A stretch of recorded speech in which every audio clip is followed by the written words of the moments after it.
Bon, on le sait, en France, le diesel n'a plus la cote. Pourtant, dans certaines situations, le diesel reste le carburant qui s'impose. Oui, c'est sûr, c'est ce qu'on voit sur cette Audi Q5 notamment, ou sur des véhicules bien sûr lourds. Où il y a Plutôt des segments supérieurs. C'est ça, en plus, ouais. Et là, on voit vraiment un vrai aussi confort de conduite, une vraie reprise, une vraie relance. C'est pas du tout l'image qu'on peut avoir du diesel. Oui, parce qu'évidemment, maintenant on a l'image du diesel polluant, etc. Ça reste quand même un carburant qui consomme moins, donc avec une autonomie beaucoup plus longue, avec des émissions de CO2 aussi beaucoup plus faibles. Ce qui a fait qu'on l'a favorisé d'ailleurs en France via le bonus écologique qui est basé uniquement sur le CO2. Et donc par exemple sur ce véhicule, donc effectivement là on est à bord d'une nouvelle Audi Q5 avec un moteur TDI de 190 chevaux. Voilà, on a de la relance, on a du couple, c'est super onctueux. Là on est sur des routes un petit peu de montagne avec voilà, ça relance, ça repart immédiatement. Ça reste quand même un carburant et des motorisations qui ont encore de l'avenir. D'ailleurs, l'année dernière sur le Q5, ça représentait encore 94% des ventes. Oui, ce que Audi nous a dit d'ailleurs, c'est que les 6% d'essence vendue sur le Q5 était déjà un chiffre en hausse par rapport aux années précédentes et qui s'attendent sur 2017 et sur cette nouvelle génération à progresser un petit peu. C'est ça, effectivement. On va passer très très vite sur le design parce que ça évolue quand même très très peu. Après, c'est tout ce qui est techno, on va dire. Là aussi, on va s'attarder pas très très longuement parce qu'en fait, ils déclinent tout ce qu'ils avaient sur le Q7, sur la 4, sur ce véhicule. Donc le Virtual Cockpit, voilà, des choses comme ça qui arrivent maintenant sur ce SUV. Par contre, ce qui arrive et qui n'avait peut-être pas sur d'autres véhicules, c'est il y a plusieurs choses. Tu as notamment la suspension pneumatique. Alors, on connaissait la suspension pilotée qui fait varier voilà, plutôt en confort, entre le confort, dynamique, efficiency. Là, la suspension pneumatique, c'est encore une variante différente. C'est-à-dire qu'en fait, on peut faire varier la hauteur de caisse. Exactement. Donc là, par exemple, on a sur nos modes de conduite un mode all-road qui va nous augmenter ça de 25 mm. Ouais. Ça, ouais. Et on peut encore avoir une hauteur supplémentaire en mode lift off-road. Et donc là, on gagne encore 20 mm de plus pour arriver à... Donc on arrive à 45 mm. C'est ça. On peut faire varier la hauteur. Sur des vitesses inférieures à 35 km/h. Mais pour le lift, ouais. Ce qu'on a pu tester un peu hier dans des pistes un peu plus accidentées où là, c'est sûr que ça apporte encore plus de sécurité.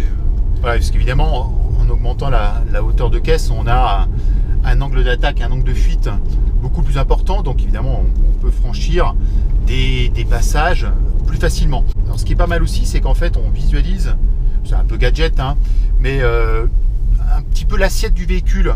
Donc quand on est dans des portions de franchissement, on voit comme ça le véhicule à l'angle qui sur prend. Une sorte de plateforme comme dans les avions en fait. Ça, Et donc bien entendu, ce qui est intéressant avec ce système pneumatique, c'est la transmission intégrale. Et donc chez Audi, c'est le Quattro. Sauf que là, c'est une version un petit peu, on va dire, améliorée. C'est ça.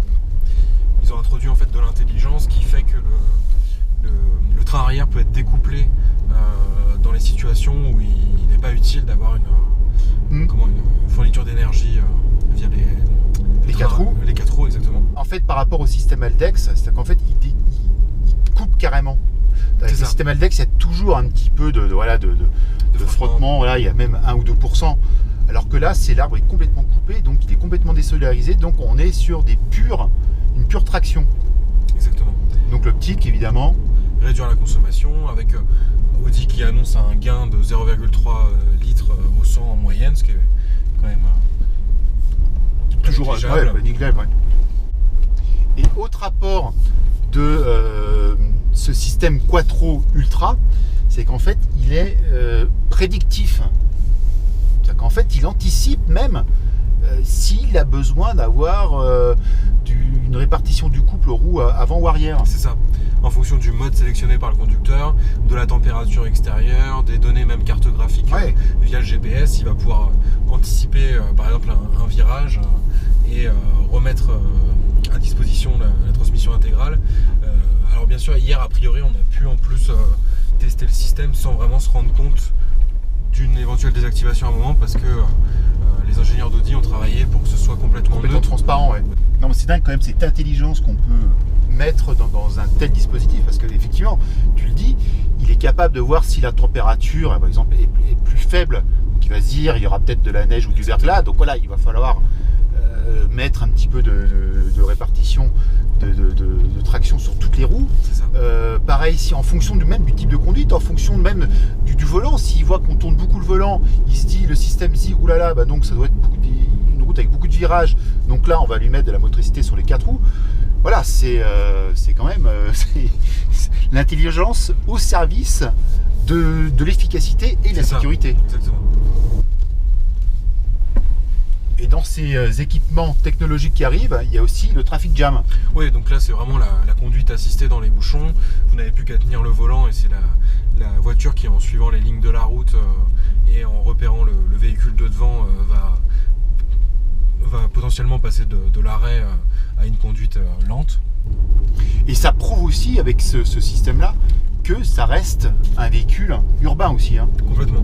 Avec, on a aussi un assistant au parking, ce qui est d'autant plus indispensable pour ce genre de véhicule avec son gabarit plus compliqué à garer qu'une citadine. Et ce qui nous a bluffé aussi, quand on a fait un petit peu de hors-piste, c'est que même en mode all-road, off-road même, ça reste super confortable. Ouais, complètement. C'est pas cassant, hein. Ah ouais, on avait vraiment pas l'impression d'être sur un terrain aussi caillouteux, aussi escarpé, etc. On est vraiment comme dans un cocon, hein. C'est super ouaté, hein. Ouais, complètement. Un confort assez incroyable sur des terrains aussi accidentés. Ouais.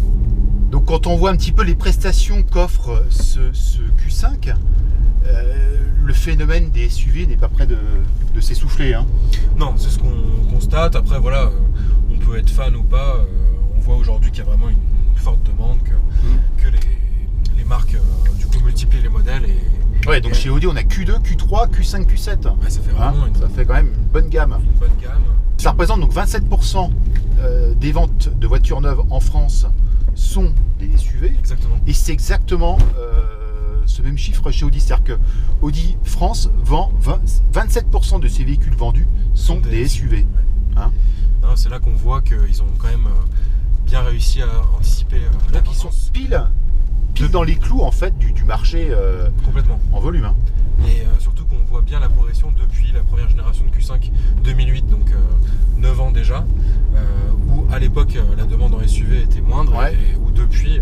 Et les ventes, d'ailleurs, c'est marrant parce que les ventes du Q5 ont toujours progressé, alors que le véhicule vieillissait, alors que d'habitude, c'est vrai que sur la courbe de vie d'un véhicule, ça monte, après ça plafonne et ça redescend. Là, c'est une progression continue, et donc ce nouveau Q5 va lui permettre de rester dans la course, parce qu'évidemment, la concurrence s'est largement accrue, notamment chez les premium.